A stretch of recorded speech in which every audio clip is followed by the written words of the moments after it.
if that's gonna. Ooh, it says live. Oh, cool. We're live. This is absolutely terrifying. Cool.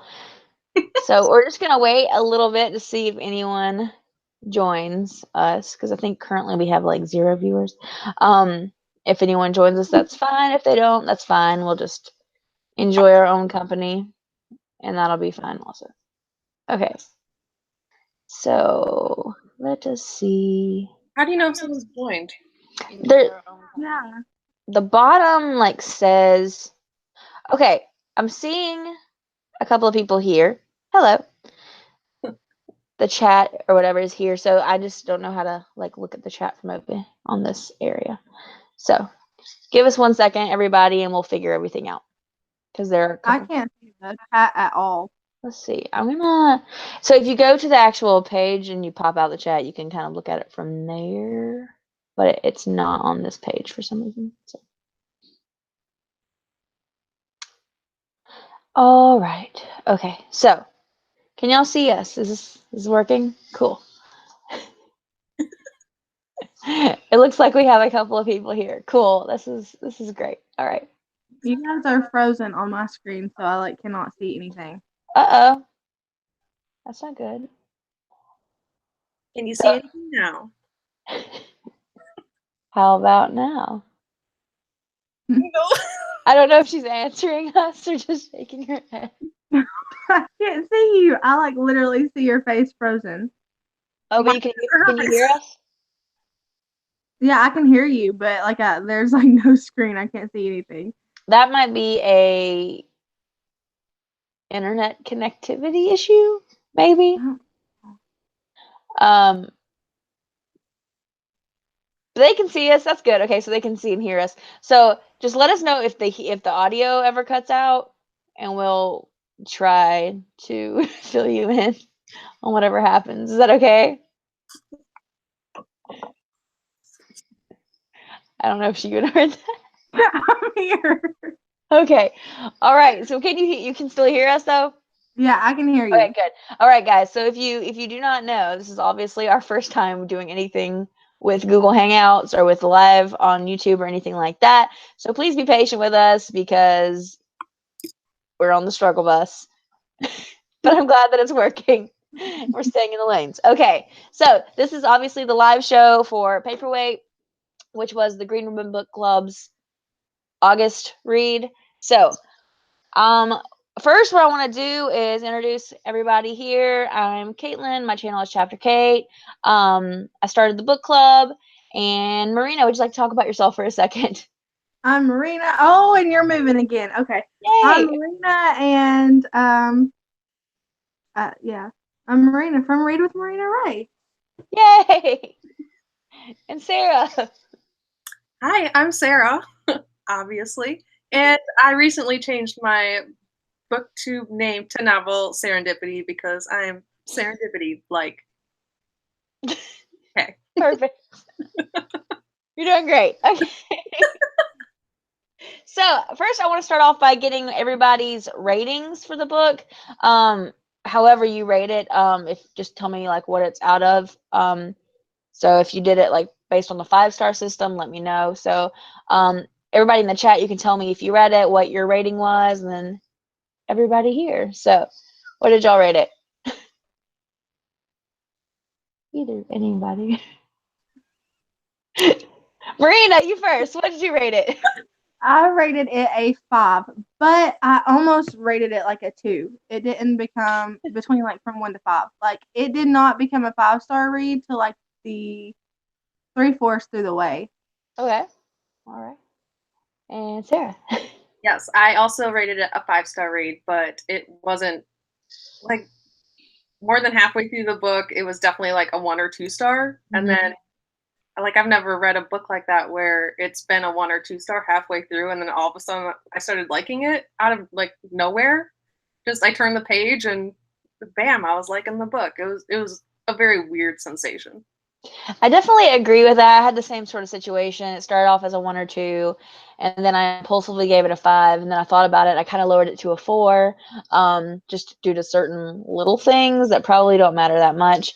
I'm not big on contemporaries, so I don't read a lot except for if it's a mental health rep book. So, okay. Anybody in the chat, do y'all have any ratings for the book at all? I don't know. I don't think that there's anybody coming through with that. I can't even see them. So if somebody says something, let me know. All right. So if you do want to see the chat, what I did is I just went to the actual video on YouTube, and I did a pop out chat, and then I closed YouTube, so I just have that. Oh, hold on. That's what I did. So let's see. So we have a 3 stars and a 4 stars. All right. Okay. So we had a couple of people that went up and down, and Marina's eloped from the cool. She's here. Oh no. So I'm also sitting on the floor for this, and my foot's gonna fall asleep. It keeps falling asleep. Yay, bad circulation. Okay. So we have a couple of people who are a little bit all over the place.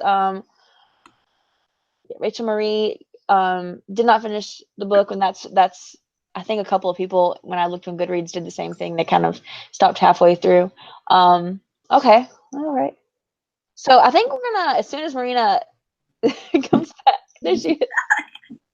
We're going to go ahead and jump into the discussion questions that I have written down. I just have a couple, and we'll kind of talk about those, and if they overlap, then that's fine. But my first question is, do we feel like this book was an accurate representation of eating disorders, and more specifically, bulimia? Do we think it was an accurate representation? I think that it was in the aspect of eating disorders. I don't know much about bulimia, but from an anorexia standpoint, I have dealt with a lot of eating disorders in my life, and I think it was pretty accurate portrayal from it. Okay. What about Sarah? I don't really know much about eating disorders, but it seems pretty accurate from, I don't know, the amount of research I've done and people I've known. Like, it seems pretty accurate, but I feel like I can't fully answer that question. Yeah. And I kind of feel similar. I've never been diagnosed with an eating disorder. I've had experienced disorder eating with some of the other things I've gone through, but I've never had an eating disorder specifically. And let's see. Rachel said it was a little too accurate. Okay. Yeah. That's I did understandable. not realize, my husband realized it before me, but like after I read it, I was like, oh, that was a good read and stuff. But I didn't realize I was triggered by it until it was brought to my attention. Like my husband noticed me doing certain things, and he was like, what are you doing that for? And I was finding myself like reading the labels of stuff that I never read the labels, that I eat and stuff. And I was like I did get somewhat triggered by that. Yeah. It's very easy to become more like hyper aware of those thoughts once they're kind of brought to your attention in books, I feel like. Because I kind of am similar. Like in college, I went through times where I just like didn't eat, and I would skip meals a lot and things like that. And so I found when I was reading it, I started doing that, like kind of restricting my eating more. And then I realized I had to kind of catch myself and be mindful of that and kind of stop. Rachel Marie's agreeing with that. Okay. So, yeah, I definitely believe that it can kind of bring those things more to our attention if we're reading it, if we've struggled with it in any kind of way like that, which is actually really interesting to me. One thing that I was kind of curious about is how y'all felt about, I'm going to use y'all a lot, I'm sorry, how y'all felt about the way she viewed other people with her, that specific symptom, because one symptom is that you become more focused on appearances. And I just thought it was interesting how much she sort of judged other people's appearances, not just her own, but others. It was interesting, and frankly, like she wasn't a very likable character in my opinion from the get-go. Definitely. I think it was the way she treated and viewed other people. Like, Yes. her own view of herself, and she was trying to like force that view onto other people around her, but also didn't, like, her view of herself wasn't even accurate, because when she had her diagnosis, she was like mind blown about it, and then she didn't want to connect to like Ashley with the same diagnosis just because like her view of herself was just so different. Yeah, I definitely kind of agree with that because I know any mental illness really distorts your perception of other people. So I just thought it was very interesting that she kind of projected that onto other people. And Rachel says, I didn't like the way she judged other people. However, it's something you do. You put the disgust against yourself on other people. Definitely, I agree with that. Projection is like a big part, I feel like, of a lot of different mental illnesses that have a lot to do with perception and things like that. So I definitely agree with that. And I think I'm going to actually reorder the questions in this a little bit. So since we are okay, let's see. I mentioned this on Twitter, but I'll say it again. I think she was unlikable because she was defending her symptoms, and that's always hard to watch. I definitely agree with that as well. Yeah, I agree with Working that. in mental health, I kind of have seen that a lot. How it's always hard to see that patient that kind of has certain, perceptions or delusions or beliefs about something that are, not exactly accurate, and trying to, once they start challenging those, struggling with that. I think that's interesting. Marina, what were you saying? Oh, I was agreeing with Are you. you I saying was something? 100% because, like you, I've worked in mental health as well, and Yeah. it's also hard though to watch somebody. I guess like she said, it does make her more like unlikable because she was really defending her symptoms and stuff. But I've done that on from my standpoint as well. So I guess I just related too much with her. Yeah. Okay. Okay.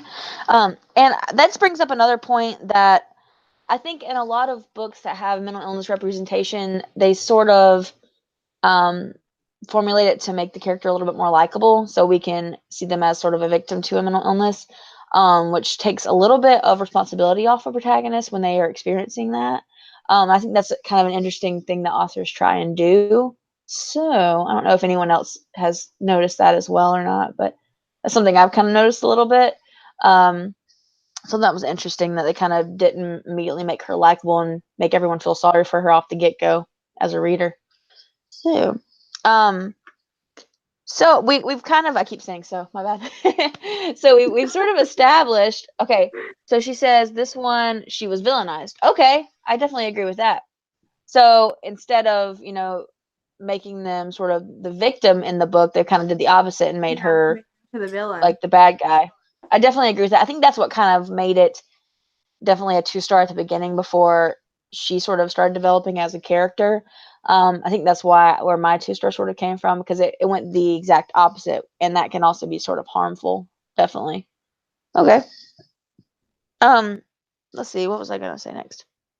Okay, so do y'all think, we already kind of touched on this, but do y'all think that the protagonist, Stevie, I keep saying protagonist, Stevie, do you think that she was relatable? Even though she was unlikable, do you think she was relatable in this book? Oh yeah, I think she was relatable. Yeah. Like Marina said, she was triggered even without realizing it. Rachel said she was definitely triggered. I haven't been, I don't have an eating disorder, but like I haven't been comfortable with my weight and stuff. But after reading it, like I started like thinking more about like what I was eating, and like I'm not a healthy eater. I can admit that. But like I actually started thinking about it. So we may not have liked her, at least like 80% of the book, but I think we all saw a little bit of ourselves in her. And I think that kind of opened my eyes. Definitely. I can definitely agree with that. Okay. I also think it's kind of interesting because I found that with a lot of things I've experienced, I don't usually like think badly of others. It's kind of like a double standard for myself. I don't know if a lot of people kind of experience that you kind of hold yourself to a higher standard and other things that you might forgive other people for. And that's something I noticed from her that was I didn't really think about, is kind of projecting those sort of views on other people. But so that was kind of interesting. Let's see, where was I going to go next with this? So what did y'all think about her relationships with other people and just the side characters in general? Or should we just go through them one at a time? I think the side characters almost play, or like just as big of a role in the story. Mm-hmm.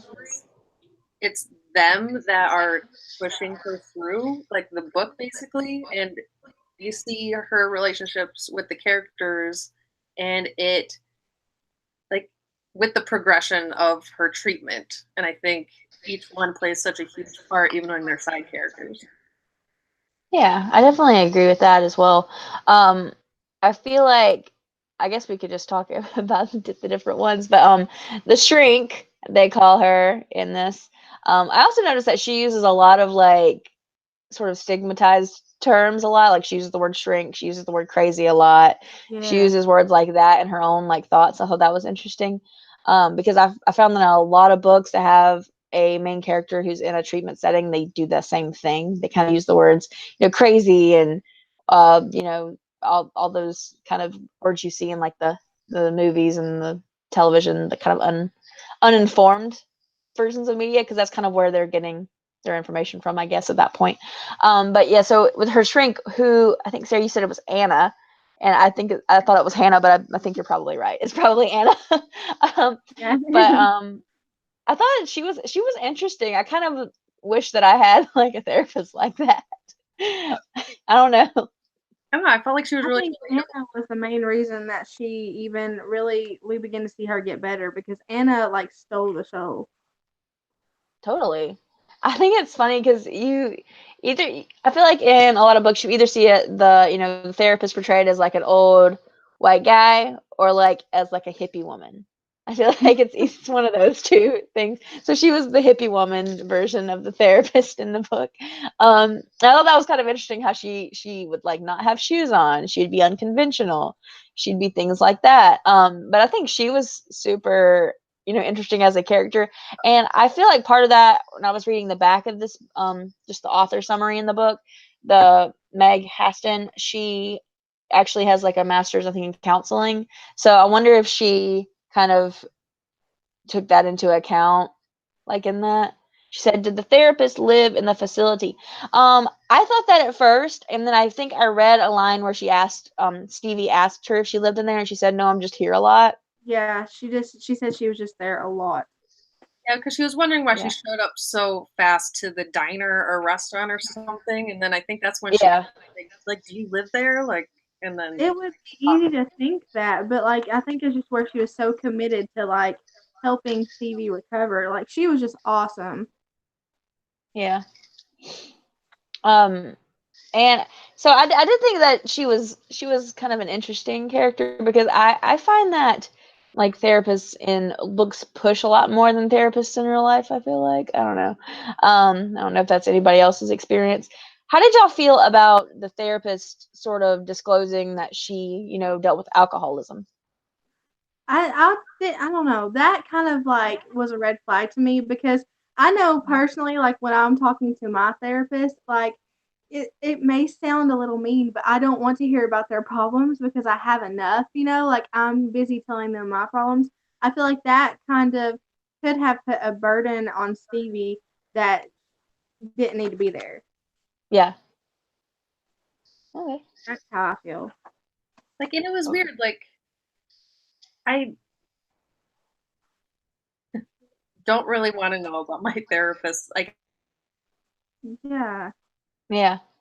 That's interesting. I've heard a lot of different like sides to that, and like being in like being a patient and then also a provider, I guess is the term that they use a lot. It's always a weird place. It's like I was taught, in my own courses and stuff that you only disclose if you feel like it's helpful to the patient. So you also have to know, them very pretty well to see if it would actually be helpful or if it's more just kind of Yeah. taking whatever that focus needs to be away from them. And Rich Murray says it's a way of opening up to the patient, but I totally agree with you, Marina. So yeah, I definitely agree. Like I find that with some people it helps to build the therapeutic rapport, but with others it's not, something you want to do. I don't And in know. Anna's defense, I don't think that by telling her that she was trying to be malicious in any way. Yeah. I just think, it wasn't the best move. But then Yeah. again, she wasn't seeing what we were seeing in Stevie's mind. So she could Yeah. have thought she would progress a lot further than she actually was. Mhm. and she tried a lot of times to connect with Stevie in a personal Yeah. way help her. And I wouldn't call it like a last ditch effort, but I mean, it did work. So Yeah, with some that's people, true. it does work because Stevie wouldn't connect with people. And I think Anna was just trying to like humanize herself because I feel like Yeah, Stevie wasn't humanizing the humans around yeah, her and like wouldn't connect with them. And I think her saying that she also struggled with something not exact but similar really helped like the therapeutic process for Stevie. yeah. I definitely agree with that. And I think it also, in some situations, it makes it easier to talk about with someone if you are like, hey, I'm on this level too. You don't have to like think of me as this person that's perfect and on a pedestal and things like that. But in some cases, of course, it doesn't actually have that effect. And I thought it was interesting how Stevie tried to turn around on her at one point. I don't remember what she said exactly, but she tried to like make a kind of a jab at it, like in like the next day or something like that at one point. So that was interesting. Now let's talk about everyone's favorite character, Ashley. Ashley. So how for do we sure. feel about Ashley? I loved Ashley so much and I want her to have her own book. That's Me what I was too. gonna say. I would read like a novella for Ashley in a heartbeat. Like Yes. I feel like I didn't get closure with Ashley. Like Yes. we don't really know Yeah. exactly what happened with her. We don't know like how her story like ended and like I just need more. I feel like I wanted to know so bad what happened. Like, did everything turn out okay for her? Like, we Mhm. see Stevie progressing and stuff like that. You don't really know if she's healed, but you don't know. But I mean, she's on the track to get in Mhm. there. But like Ashley, like, what about her? Yeah, I definitely agree. And I thought it was interesting the parallels between the two. Like the relationships with their brothers were completely different. They both suffered some sort of trauma that kind of jump started their experiences with bulimia and things like that. But they also both went about things very different ways, where Ashley was more of a sympathetic person, Stevie was the opposite. But I thought that was an interesting little friendship. It And was. Very weird. yeah, and I thought it was interesting how Stevie doesn't really use names for like most of the book. She, calls them like shrink and like I don't know what she called Ashley. I don't know. She called her like fat several times and Yeah. blonde and things like that. She called people by like specific traits or like not test tube, feeding tube, not test tube, feeding tube, like different traits. That's how she kind of remembered people. She didn't use their names. But the first time that I specifically, saw her like call someone by their name was right after she discovered Ashley's secret and her scars that she had on her back. That like after that was like one of the first times that she actually referred to her as a person or as a, like by her name. And Rachel Marie said she had curly blonde. Was that what it was? I think it was curly blonde. Yeah, she said Yeah, CB. curly blonde. Yeah, okay. Yeah, so and I hated that too, how she kind of dehumanized them in that way, because I guess like I Mhm. think Sarah mentioned this in her like review, she was kind of like pushing herself away a little bit. Um, but the first time she, uses her name is after that kind of bonding experience that they had where she sort of saw herself, I guess, in Ashley as she was able to humanize her a little bit more and be close to her. So that was interesting. It was very interesting. And then she slowly starts putting names with other people as she goes through, but that's the first person she really connected with, the person that she had the most aversion to. And that might be why she had the most aversion to her, is because she saw so much of herself in her. I don't know. I thought that was dealt with a little weirdly though, the way that she discovered the stars. That was kind of a clunky scene. I don't know. I know it kind of felt thrown together. Yeah. Yeah. It was forced. Like Meg Haston like needed something traumatic or dramatic, I should Yeah. say, to happen. Like I don't know, I felt like the transition for that one scene was like I don't know, like just thrown in Yes, there. and it was such a Yeah. small scene too. It was such a Hmm. small scene that she harped on for so much throughout the book. After that, Yeah. it was oddly done. It was very, and I thought it was interesting how she was, I don't know if she was getting her to like undo her dress or something. I don't remember what it was Yeah, specifically. she needed her for Yeah. undone.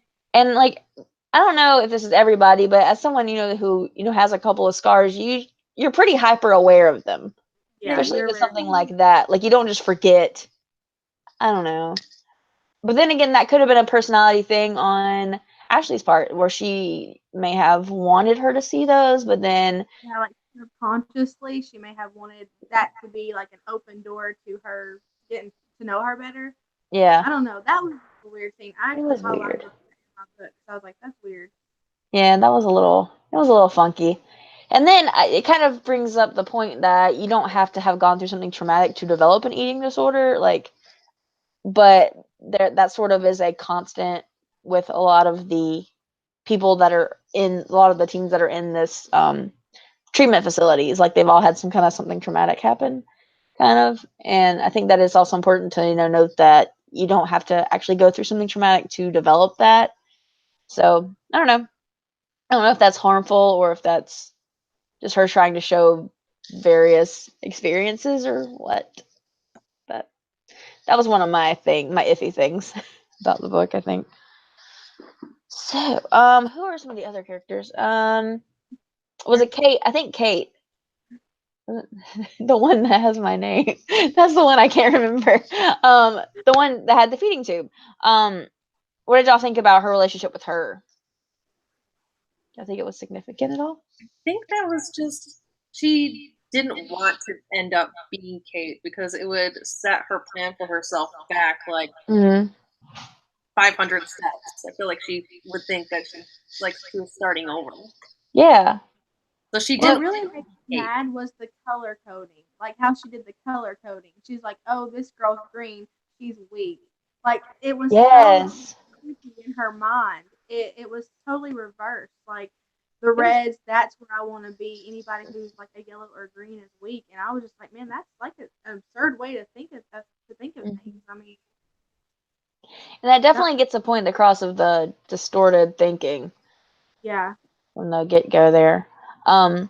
And the level system is actually really popular in treatment facilities, having sort of like, oh, you're at the starting level, and moving up like that. But I think having it on the wristbands was something that was yeah. slightly less realistic because that would also be like a HIPAA violation to kind of see where Exactly. That's each why other I was like, is. HIPAA, working in the medical field, that screamed into your ear all the time, and you're like, Yes, okay, you know. exactly. But And, just the way she interpreted it really was like, it just set me off a little bit. I was like, mhm. man, this girl's really like messed up. Like she really does need fixing because if she's thinking like that, like the way she thought, sometimes I was just sitting there like, gosh, like she was getting Mhm. into some heavy dark issues in her head. Yeah, and I do appreciate that Meg Haston was willing to go there because a lot of people Yeah, back away from those issues when they are very real in people's minds that experience different mental illness. Like you do go there and you go to those dark places. So I appreciate that she wasn't afraid to go there. But then that kind of brings up my next question, which who is it's kind of like who, yay HIPAA. It's who is the intended audience for this? Is it kind of for people that want to see themselves in a book, or is it for people that need to be aware of this book? Who do you think this is intended for? Like what in my review, like I I didn't know what to call it. Like I Mm-hmm. was calling it like a YA something or another, but it almost seems way too intense to be a YA. Mm-hmm. Like I don't know what this is. Yeah, yeah, and I kind of agree with that. And you see a lot of like YA and even like in television, like shows like Degrassi have always kind of gone darker places. They go deeper places. But then if you have shows meant for the same audience on like a different channel, like Disney Channel or something, they never go anywhere really that dark. And I thought that was interesting because like I think like Lizzie McGuire kind of dealt with eating disorders on one mm-hmm. episode and things like that, and they touched on it. But yeah, Rachel Marie asked the same question: who do you recommend this to? Because personally, it's very triggering for someone who's gone through this. But if you're trying to spread awareness for what this experience is like for someone, then it might be a good recommendation. Like high So, schoolers dealing with eating disorders, like mhm, I feel like this would be a super trigger warning book for them. Like Yeah, I don't know if I would recommend it to like a high schooler with an eating disorder. Like I feel like it might be way too intense for that and like the way high school is and at least the struggles I had in high school, like I think this book would think it would do harm, like do more harm than good almost. Like I don't know, that's my opinion though. No, I I definitely think that kind of agree this with is that. the perfect example for like while we do need trigger warnings. I know a lot of people don't like trigger warnings, but I mean, if you don't know about the trigger warnings within this book, you could possibly really hurt yourself by reading it. I definitely agree with that. I know a lot of people don't like trigger warnings. However, I feel like it's a really important way to keep you safe. That doesn't mean, hey, don't read this if you've experienced this, but it's when if you do decide to read this, just be aware of this so you can be prepared going into it. Yeah. You know, be aware of like what something that might actually cause you problems. And I think I know this isn't, you know, the same book, but like 13 Reasons Why, the show and the, you know, book, it goes to really graphic content, and I'm not gonna really go too deep into if that's problematic or not, because I've seen a lot of discussion on that. But like, I wouldn't really recommend watching 13 Reasons Why if you are triggered by self-harm. Like, personally, I cannot watch that. I cannot read that. I just find it, I can't do it. And so I wouldn't recommend it to someone who's dealing with it. But if I'm trying to spread maybe awareness, I might recommend it for someone who's trying to kind of get more into that mindset, and not necessarily get to the mindset, but understand that mindset more. Talia's here. Hello. Okay. Rachel Marie says she loved it and she wasn't triggered by that one. Definitely. Okay. So it's definitely, yeah, you're exactly right. Like you kind of have to know what a person's trigger is, and you have to know what your own triggers are. So I think it's helpful to have. You can't just be like, oh no one can read this if they, you know, haven't been through it. But if you know that, you know, reading something is a trigger for you, or seeing, you know, a graphic depiction of it is a trigger for you, then you definitely need to kind of be aware of it. But then again, some people are triggered by pictures and not by, you know, reading, or, you know, vice versa. So See, I read, like, I know it's not the book we're talking about, but I yeah. read 13 Reasons Why in high school, and I wasn't triggered at all, even though I suffered from major depression. Mm-hmm. But I watched the show. I haven't watched season 2 just because the show triggered me. So, Yeah. but reading like Paperweight like was also not like a drastic trigger, but it was still a trigger nonetheless. I But definitely I don't agree know, I with that. guess it depends. I guess it depends on the content too. Definitely. And I used to find that like reading things never triggered me, but like seeing it did. Or because most of my triggers have to do with like kind of environmental situations. But I find that sometimes in a book, if it really gets into that person's perspective, and you kind of find yourself putting your mind where her mind is, then it might be a little bit more trouble. Sylvia asked, do you feel like a young reader might benefit from what the therapist was teaching Stevie? What do y'all think about that? I think somewhat, to an extent, but like I said earlier, just some things. I think that the therapist was a very good therapist. I think that she was just trying to help her and trying to benefit her, but it putting myself in Stevie's shoes, had some of the things like her, you know, the stuff in her personal life been brought to my attention, I would have probably, I don't know if it would have helped. I feel like she's more of an adult therapist than like Yeah. younger Yeah, therapist. I would agree with that Like, 100. I would like her as a therapist now that I'm an adult, but I don't think her as a therapist of me as like a teen would have been very beneficial. Yeah, I feel like she does that thing that some therapists do where they'll like expect you to sort of fill in the blanks a little bit, because you know they don't want to, you know, as a therapist you don't want to like tell someone what to do. You want them to find it, sort of. But occasionally you might need to teach them the skills before they can know what the answer is, like the right answer, I guess. um I do appreciate, I think it was like during their sort of first interaction, how Stevie said something like, well, you always remember your first time when you know, restrict your eating or whatever. And then the therapist was like, you always remember, you know, your first time. And she's like, that's what I said. Because that is a common thing that therapists do, is they notice if you start separating yourself from an action, like, of course, everybody, you know, remembers that, or you always do that. Instead of saying, I wouldn't remember, I remember it, or you know, things like that. She kind of separated herself, and that is something that I feel like is beneficial, even though a lot of it Stevie kind of brushed off while it was happening. You kind of found her sort of thinking about it later, you know, after she was done being kind of resistant at that moment. She sort of let it, you know, let herself think about it later a little bit more. Yeah, because like her first time, Anna brought it up, and like you didn't actually get the scene of where Stevie was thinking about it until like 2 or 3 chapters later. So Definitely. And I think that's important to notice also, is that when someone first goes into treatment, you're not always immediately ready to absorb information. There should be sort of a period of stabilization that happens. Like a lot of the girls were forced to go there. Like Stevie didn't have a choice. So like you also have to get over that hurdle. Definitely. I agree with that. And that, I mean, being forced to go somewhere immediately kills like half your therapeutic rapport with somebody. You know, I work in a place where everybody that goes there, it's involuntary. So we have a period of time where you don't really work with them because they have to, adjust to the fact that this is the situation right now. And there's a stabilization sort of period. And I feel like they don't really get that in the book. I know she said, well, today you'll have the day off and then tomorrow you'll start, group, and that's like one day. I feel like that's not enough time for her to kind of adjust. But I also don't really know a ton about this sort of treatment center style.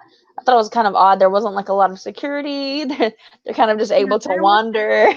Surveillance, like you would think, especially how like Stevie is, you would think there would be more surveillance, like, and not just like little huts. You know what I mean? Like, yeah. I would have definitely thought there would be more surveillance there. I mean, because like them skipping off to the pool was enough to be like, what?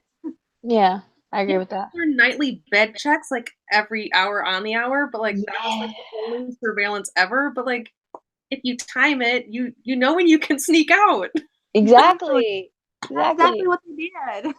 And I know that like people, when they're writing a book, they do a lot of research, and you don't, you're not going to know every single thing that's realistic for a treatment facility. But there was just the doors didn't lock. Like they were just in these cabins. There were no like staff. That one window. Like, yeah, there were no like staff members like sort of in the cabin areas. Usually most places do like 15-minute checks, not hour checks, because usually if someone decides they're going to do something, they do it within 30 minutes. And that's kind of the, best practice. I'm not sure how recent that was sort of established. Like, I worked in an elderly home, and like we even had to check the elderly every 15 minutes because they could sneak away. Can you imagine a bunch of teen girls? Like, yeah, exactly. Like young, able-bodied people that could just, they can kind of do whatever. Well, we saw that happen with Ashley. I mean, exactly. Definitely would have. It probably took her less than 15 minutes to sneak out and like do what she did. But like, exactly. She also had to know where it was, so that was interesting. Like, how did she find out? Did she pretend she was asleep, or? She didn't tell us. Yeah, it's kind of interesting. And Sylvia said it was she also thought it was very quick, and she said probably for the sake of entertainment, and probably that's what happens, I think, a lot in these books, is they cut certain corners just to make it, be a little bit more easy to digest reading wise, poor choice of words, but like, trying to, absorb that sort of storyline. So, that was interesting, but you think that something was put into place because, in a treatment facility of that sort of nature, Ashley probably wasn't the first one to try something like that. No. Yeah. Ashley couldn't have been the first person. Yeah. So how does it, and usually if something happens, you put something into place to make it stop happening, because especially in this kind of private facility, you get sued. You got to do something about it. People's, lives are at stake. You'd think something would happen. Rachel says, for people who are forcibly treated, they wouldn't be allowed to sleep outside to be in a locked ward, at least in the UK. Same thing here. If someone is being treated, and it's not, they didn't, decide to do it, it was involuntary, then you definitely be in a locked facility that has definitely more frequent observation. And if someone is at risk, like immediate risk for harming themselves, they have even more regular observation, like one-on-one observation, and that was not done here. Like the people with the red bands, even though the HIPAA violation, you would have thought that they would have more like surveillance and stuff like that, and be under closer observation instead of just being treated like the green bracelet people. Yeah, you think that there would be, and that's how most places are. Like if there's a level system, usually those levels come with different privileges, and they did mention, oh, if you're a green, you get to go ride horses, which is actually pretty common for places around here. They have equestrian therapies and things like that, and a lot of like facilities, but not those aren't usually like the first place you go to. That's more of like a follow-up treatment facility, not usually like unless it's like a really nice place. But this place is in the middle of the desert, and they had these little cabins. I don't know. There were just some things that weren't, I don't know, super believable. What did you think about Anna breaking her rules for Stevie? Oh, she broke her own. That wouldn't happen. That's what I'm saying. Like she broke so many of the facility rules, like by wanting to go on a walk with her and stuff like that. And I'm just like, in real life, realistically, I don't think that would happen at all. And if so, like, she would have gotten in trouble. Yeah, that actually, I feel like, takes away from the validity of her as a therapist in the book. That's what I felt. Rather than making her like, oh, she's cool, it sort of takes away a little bit of the trust you can have for her as a character, I think. Because things like that can happen in facilities if like orders are written and stuff like that. But, just her saying, oh, I'm just going to break the rules makes it a little less, I don't know, it makes her less believable as a provider. It made it a lot less realistic for me. And that's when I started to be like, with her character, because like I said, I wanted to like Anna, and I did, inevitably like her, but like some of the things that she did were just very questionable actions. And Sylvie said there's one moment where she touched Stevie's face, and that irked me. I don't remember that. Did she do that? Oh my gosh. I think she did. I think I had that tag. Oh, please tell me. I was like, hey, no contact. Like, what? Yeah, that seems, especially if it wasn't like there was no. Yeah, you're right. Therapists aren't perfect. I know I'm not perfect. I'm not a master's level or anything, but like you're right. They're not perfect. They're human. They're humans, and it does make her believable. I agree with that. I also think something that kind of bothered me was the fact that she didn't dress professional, which is fine. Like, yeah, humanize her a little, but there was like a point at somewhere at the beginning of the book where she was almost sexualized. Yeah, Her dress like sticking to her. It was almost touching, and I was just like, this. Like, should she be wearing something like that? Like, I know it's the desert, but like, something like that. Yeah. Like that bothered me. I'm not gonna lie.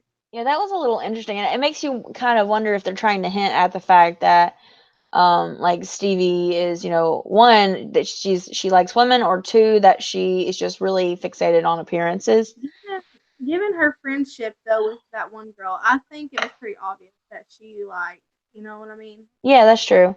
And they never went back to it in the book about like that was the only time Anna was ever sexualized, and like it's just that beginning each thing, and then they never went back to it. It's just I don't know. It was weird. It was another one of those like forced scenes in the book. I feel like I agree with that. It's like it's kind of inconsistent. I feel like. Oh, we didn't even talk about her relationship with that chick that I can't remember her name. What was it? Eve? Eden? Eden. Yes, you're right. I think it was Eden. So what do y'all think about the relationship with Eden? That was a strange relationship, and I really did not like her at all. I kind of toxic. She was one of those toxic people. She's definitely toxic. Thank you. Yes, Eden. Yeah, because I felt like Eden treated Stevie more as a possession than anything. Yeah. Like, she was just there, and she just had her, and she didn't really care if she lost her or not. And I like focused on that a few times in the book. And I think that's kind of what triggered Stevie herself not to be able to connect with anyone, because like the one person besides her brother that she cared about, like didn't legitimately care about her in return. I definitely agree with that. Eden was super toxic, and she just kind of collects people, Yeah, I hated that. And it even mentioned that Eden, like, even as Stevie was kind of, progressively losing weight to like a point where it became really unhealthy, Eden would have noticed if she was, like they were with each other constantly and touching and things like that. You'd think she would notice those things, but she never said anything. I think there was a point in the book where she was saying how Josh would keep telling her that she needs to eat and stuff, and then Eden once told her that she looked pretty and like Yeah, that Yeah. about it. Yeah, And I was she just was like, really pretty. And that's that's super problematic. Like, I know a lot of people hate that word, but like that's a problem, you know, when you have someone who encourages the negative behaviors.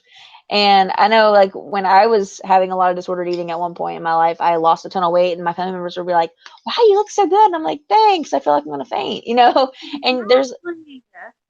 what'd you say?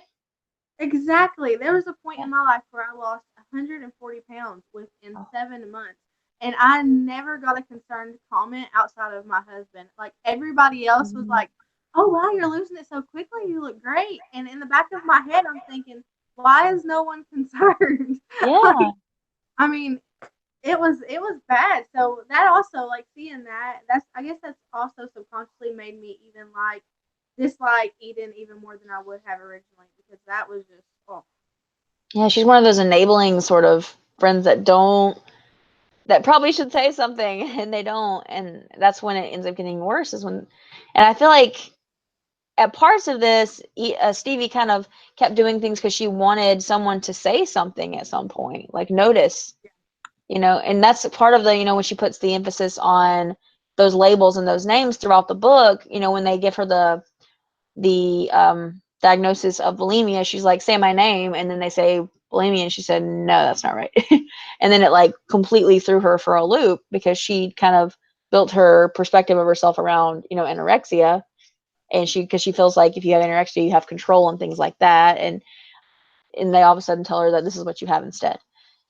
And I feel like that's probably one of the bigger, like, yikes kind of parts for her in there. But um I also wanted to point out, let's see, what's my next question in here? Dun, dun, dun, dun, dun. Did I already do all of the questions? I may have I may have done all, we may have already talked about all of the questions. Um oh, did y'all notice the references to angels throughout the book? I did not. There Okay. was No. like, I don't know if this is just the way, because I do this sometimes, where I'll pick up like one thing and be like, "Ooh, it's a motif." I don't know, but she talked about when she did the picnic with Josh, how she would do sand angels Oh or yeah. something, and then later she mentioned angels like in the grass, and then later she mentioned people like kind of like looking like angels. And I don't know if she's talking about it as something that she's trying to get to, or just as a, you know, a memory of something perfect. But she references angels a lot in the book. I don't know. I didn't even think about that, but going back now, I remember, like, Yeah, now that what you're that like was about. listing them off, I actually like marked them, but I have so many, like, I hate, this is one thing I hate about like marking things, is like I lose where did it go. But like she mentions angels a lot throughout here. Oh, thank you. No, because I like to find these little symptoms, symbols. I couldn't think of the right word. I'm having problems with words today. But yeah, no, I thought that was kind of an interesting little thing that they sort of threw in on here. Oh no. Um. Oh, maybe you're right, Rachel. So maybe she's equating, you know, angels being not perfect but also dead, which is where she's kind of trying to get to. or maybe Um. like the thought, like going where her brother is, and she idolized her brother. So It's true. Definitely. Um, did y'all get confused about her mom? I was just gonna say we haven't talked about her mom yet, and I feel like that plays a huge part. Yeah, we haven't really Sort of mentioned. started Yes. her mother, like telling her that she couldn't like eat a candy bar when she was Yeah. like that's where it all started, and it kind of snowballed. But like even her mom at the funeral, like I just I don't know, like I Yeah. don't like her mom. I don't like her mom either. But I found myself confused for a while, as if, like, first I wasn't sure if her mom died or if she just like left, and then when I realized, oh, she just, you know, like left, I was like, oh, okay, that makes sense, I guess. But I definitely agree. Oh, Sylvia says that she thinks her mom was the most accurate depiction of a common eating disorder. I Hmm. agree with her. I agree with her on that. I definitely agree with that as well. Um, I think moms have a, you know, or parents in general, you know, guardians, if they make little comments throughout your life, oh, you shouldn't eat that because you'll blow up like a balloon. It's my mom's favorite thing to say. Things like that. You start hearing those things on your own. Moms are some of the most common causes of eating disorders. Yeah, and the mom taught her how to control and why control matters. That's definitely true. And her mom's definitely more of a type A person because where she sort of got in business, and she was very put together, and she idolized her mom as well. And I know there was a scene about her mom saying that it's not a child's job to make her parents love them at one point. But I thought it was interesting that happened, but then she was also not her. Her actions were kind of telling Stevie that she's not enough for her to make her stay in Stevie's eyes. When her daughter was literally falling apart, I thought that was interesting because then she did make that comment about how it's not the child's duty to make the parent love them, and then she leaves and doesn't contact her, and she's in the facility, and I guess she did contact the facility because I guess she was the one paying for it, but is that all she was willing to do? Yeah, there's no emotional support there. I don't know. My mom was constantly asking me, "How is your diet going?" Especially while I'm eating dessert at a family meal. Yeah, I can definitely relate. When I think I was 10, my mom decided that we were going to do the Atkins diet, which if you're not aware, it's when you just eat meat or protein or something like that. And because, the way I was I'm a picky eater, I'm very selective when I eat. I pretty much went to school with just a piece of bologna one day. And my teacher was really, really concerned because, that's not normal meal. And so now me and my friends always laugh about the bologna story. But that's definitely, you have experiences like that when you're young, then you start taking those when you're older. Rachel has a similar story. Okay. So yeah, I feel like that's definitely something that happens is you start off with your mom being like, hey, you should eat this, you should do that. And I think it's all in the delivery of how your mom communicates that will sort of determine how you take that voice later when you become older. If you kind of hear your mom telling you don't eat that or don't eat that when you're out, or if you kind of hear something separate or something different. Marina got kicked off. That's probably why she's frozen like this. Isn't moving. Yeah, I was like, she's just really deep in thought here. Oh no.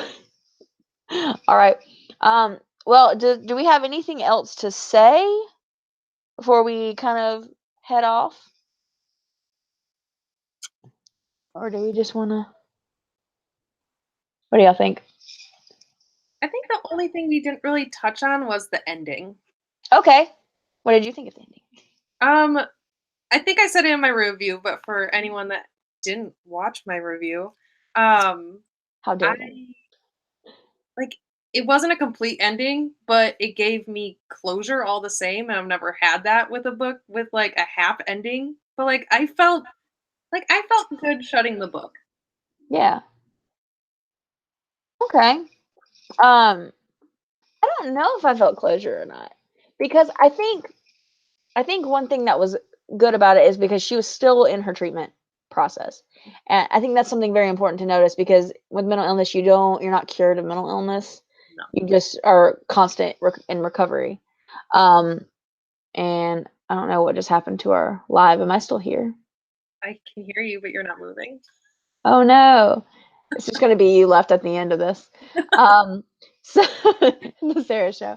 But I think that that was kind of reminiscent of the fact that, in mental illness, you're still constantly working towards recovery and working towards getting better. You never are cured of it, but you learn how to cope and sort of how to live with it. And that's a very interesting thing that I think kind of showed in the book, the fact that she's still in treatment at the end. Yeah, I think what gave me closure was the fact that she was willing to take the step forward. I Definitely. think it gave me the closure. I definitely agree with that. So I think we're gonna have to wrap it up soon since everybody's dying off in this feed. But Sylvia said her favorite quote from the book was about how people are oriented towards health.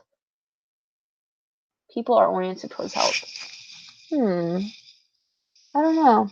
I don't know how I feel about it. I think it's partially true. I think people are oriented towards improvement. How we're always trying to better ourselves in one way or another, and our our mind's perspective on that, you know, trying to improve sometimes comes across in a healthy way, sometimes comes across in an unhealthy way. But I think what, you know, that quote is kind of mentioning is that healthy improvement, and that we always are trying to improve ourselves in one place or another, something like that. I agree. My face is back. All right, so does anybody else have any favorite quotes before we go? I didn't do a lot of annotating when I was reading this book, so. Yeah, I didn't really do, like, I didn't have, like, any favorite real quotes of this. Specifically, the writing was really, it was good writing, but I don't think it was, there were no quotes that, like, really stuck out to me. Marina. She says, "We are all a collection of lost causes stashed here so no one has to see just how wounded we are." How wounded we are. Oh, I understand. Okay. So I think that's something that I've seen a lot in a lot of books that deal with mental illness, is people kind of calling themselves lost causes or misfit toys. I think they did in Perks of Being a Wallflower. Things like that. And I think it's interesting that people are really quick in a lot of these books to sort of label themselves that way. But I definitely agree it was relatable. Yeah, because I feel like anyone with any sort of mental illness feels like a lost cause at some point in their life. So I like that quote. Definitely. I agree with that. All right, so I think we're gonna have to wrap it up since it's just Sarah left on the visual here. Our read for next month is, or this month, it's September now, is Eliza and Her Monsters. I don't have the author's name in front of me. I just know it's Zappia. Francesca Zappia, is that right? Francesca. Okay, Francesca. Okay, because I don't have the book yet, but I believe it's anxiety representation, so that'll be interesting because anxiety kind of plays a part. Oh, there's my face again. Anxiety plays a part in a lot of different mental illnesses. It's a symptom that's very common, even though it's also a, you know, an illness in its own. So I think it'll be very relatable for a lot of people. So I hope everybody can get that book and we can all talk about it next month on our little chat here. So I guess that's all I have to say. Sarah, do you want to say anything before we go? No, I actually just really excited about Eliza and Her Monsters Me because I know it said there was a lot of issues like representation of anxiety and depression. That's two things I suffer with, so I feel like I'll probably resonate with that book a little bit more than I did with Paperweight, just because of my own personal like issues. Yeah, no, I totally feel that. So it's something that I'm kind of like looking forward to kind of being able to pick apart. Definitely. I definitely agree. I'm really excited about it as well because she's also in a creative field, and I think a lot of people that are in creative fields are more sensitive to, you know, being creative, so they're often more prone to having mental illnesses. There's a lot of weird research done on that. So we'll see how it goes, and I can't wait to see everybody next month for that. So she says, this was a fantastic live show. Thank you. And thank you for doing this and creating this book club. You're welcome. I'm really excited to see where this goes and to have more live shows like this and reading more awesome books with awesome mental health, illness representation. So I'll see everybody next month. And that's all. Signing off. Bye. Bye.